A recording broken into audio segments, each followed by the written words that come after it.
I never thought I would say this, but Sophie broke down, and 24 hours later, I got the news that changed everything.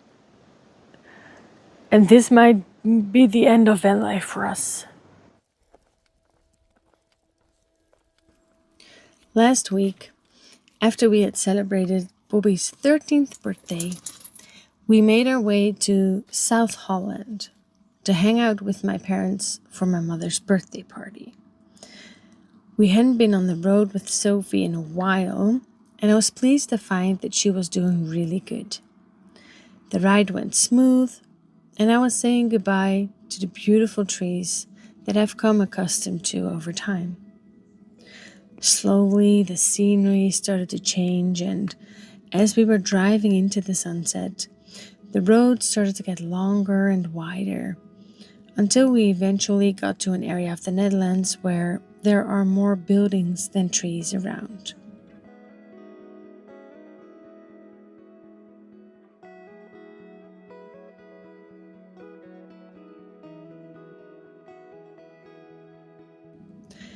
We surprised my parents by showing up earlier, as the party was going to be on Saturday, because this would give us some extra time to spend together.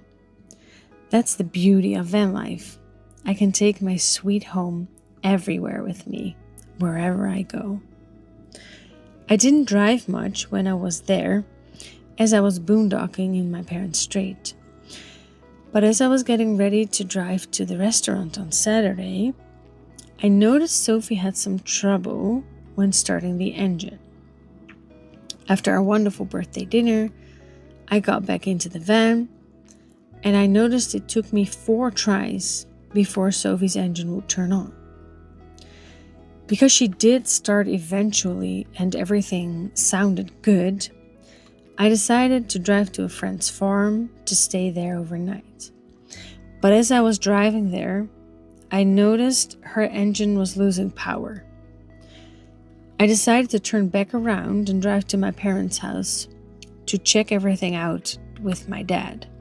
Eventually, the check engine light also came on, and it started blinking on and off. My dad and I Googled and tried to check lots of things in the engine, and we tried to fix her, but we couldn't really figure out what was causing the issue. So we decided that it would be good to buy a device with which we could read the computer codes in the car computer to try and figure out how we could fix this. Maybe we could find the issue and resolve it ourselves. After checking the codes, we traced the issue back to the mass air sensor, which had also been an issue last year in Sweden after my alternator broke down. After a quick reset, Sophie was running powerful, and I decided to drive back to my friend's property and have the new sensor sent there, so I would be able to change it out later in the week. After all, when I had this issue in Sweden, we reset her, and I've been driving her ever since. Because potentially there could also be an issue with the EGR valve, I decided to drive the allowed 120 kilometers per hour where possible to hopefully burn out any debris that was in there. Everything went great. We drove for over an hour, almost an hour and a half on the highway, and she was powerful, and slowly my trust in her was coming back. It was getting dark, and around midnight we made it to our exit, which is just 10 kilometers away from our final destination. As I exited the highway and I turned right, I tried to accelerate, and all of a sudden I noticed there was no power in the engine and the sound changed. My van was slowly dying on a pitch black road in the middle of the woods. I tried to steer her off of the road and into the grass, which I partially succeeded in, and there we stood. Pitch black dark, surrounded by the beautiful trees I love so much, but stranded And as I was wondering who I needed to call, the police happened to drive by. So the police helped guide the little traffic that was there safely around me. I was really happy to see the officers, and they asked some people passing by to help them push my van into a nearby emergency parking area. I was very thankful for their assistance, and as they were leaving, I called my AAA to come and help me. There I was, standing next to my van, pitch black, only orange emergency lights blinking, waiting for help to arrive out of the dark that was surrounding me. And as I was waiting, a friendly trucker who drove by checked in on me to see if I was okay, which was equally reassuring as it also was terrifying. As a solo woman traveling, I felt extremely vulnerable being stranded on the side of the road. The AAA came and diagnosed the issue as a broken starter motor and potentially an issue with the ignition key. Even though this did raise questions as to why my van would stop working mid-travel, I chose the option to carefully being towed to a car shop 16 kilometers away because my friend who lives in this area speaks highly of this shop. I was really anxious about getting towed. It was hard to steer and or brake, but the person helping me was very friendly and patient with me. Together at 1:45 a.m., we were making our way through the dark woods. The animals were roaming now. We saw a fox cross the road and barely missed a stoat-like creature trying to get across. I was thankful we were now the only people on the road because braking and steering was hard enough without having other vehicles sharing the road with us. Even though it was difficult trying to manage Sophie around roundabouts and tight corners or braking in time, I felt like a real badass getting us to safety this way.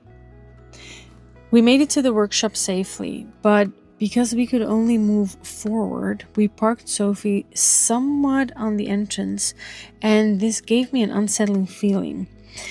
I was dreading going to ask for help in the morning, knowing I wasn't really asking.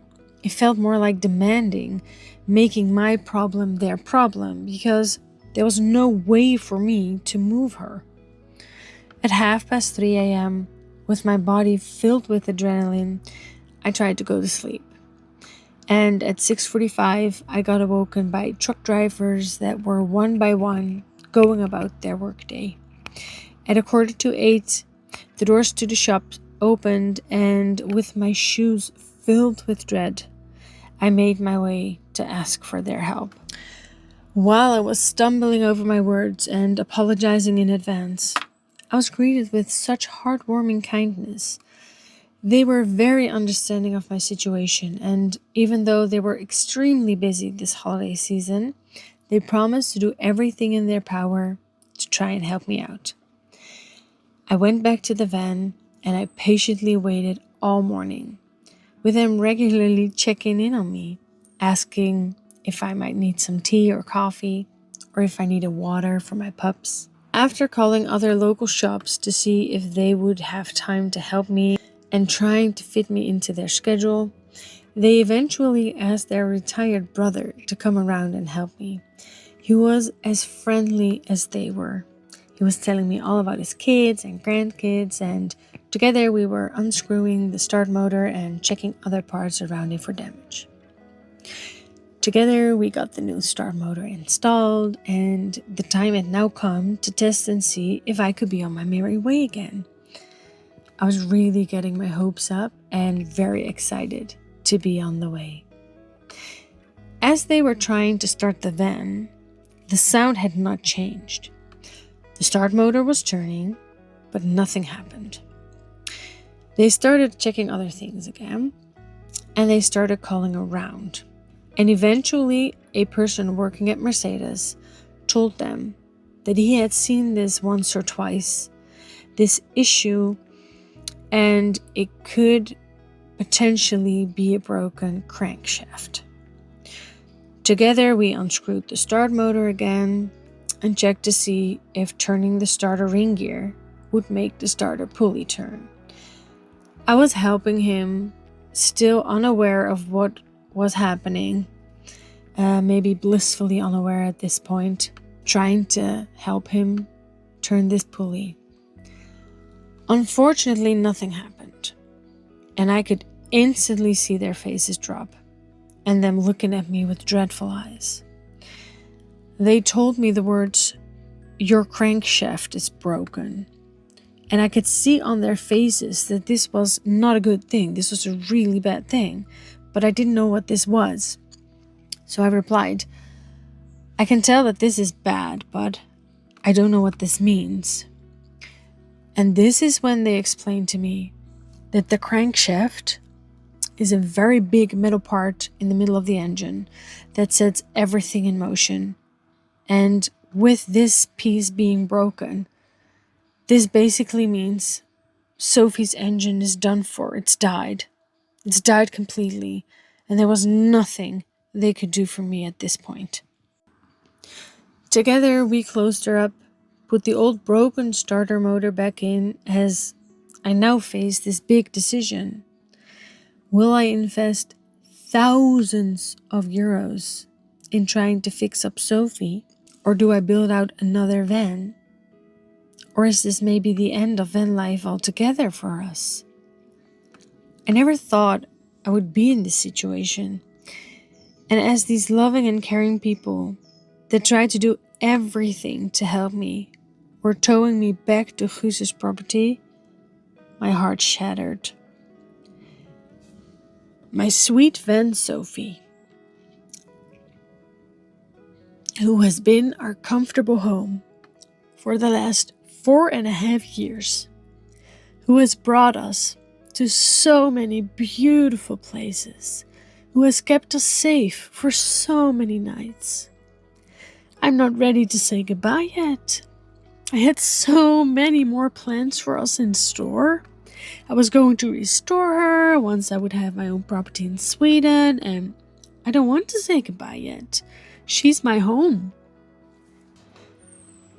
And that brings us here.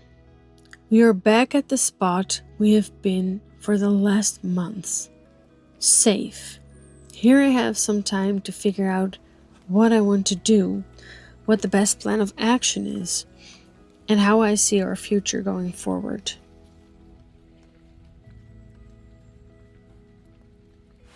In a very appropriate fashion, it has started raining, so I brought us back indoors. These upcoming weeks are going to be... Oh shit. These upcoming weeks are going to be all about how I can still move forward and how I can keep my dream alive despite this massive setback. So many of you have asked how you can support me, and honestly, your support means more to me now than ever before. If you are in any position to help and want to support us through this uncertain time, please consider becoming a member of my channel by clicking the join button. As a member, you'll get a closer look behind the scenes about how I'm navigating all of this. But more importantly, you'll be directly helping me find the resources for a new start. Whether you choose to become a member, maybe leave a comment or have any advice, or simply watch my videos, I am so thankful for your support in any way. Thank you for being here. I will keep you updated on what's going to happen next. Thank you so much for watching, and I will see you in the next one.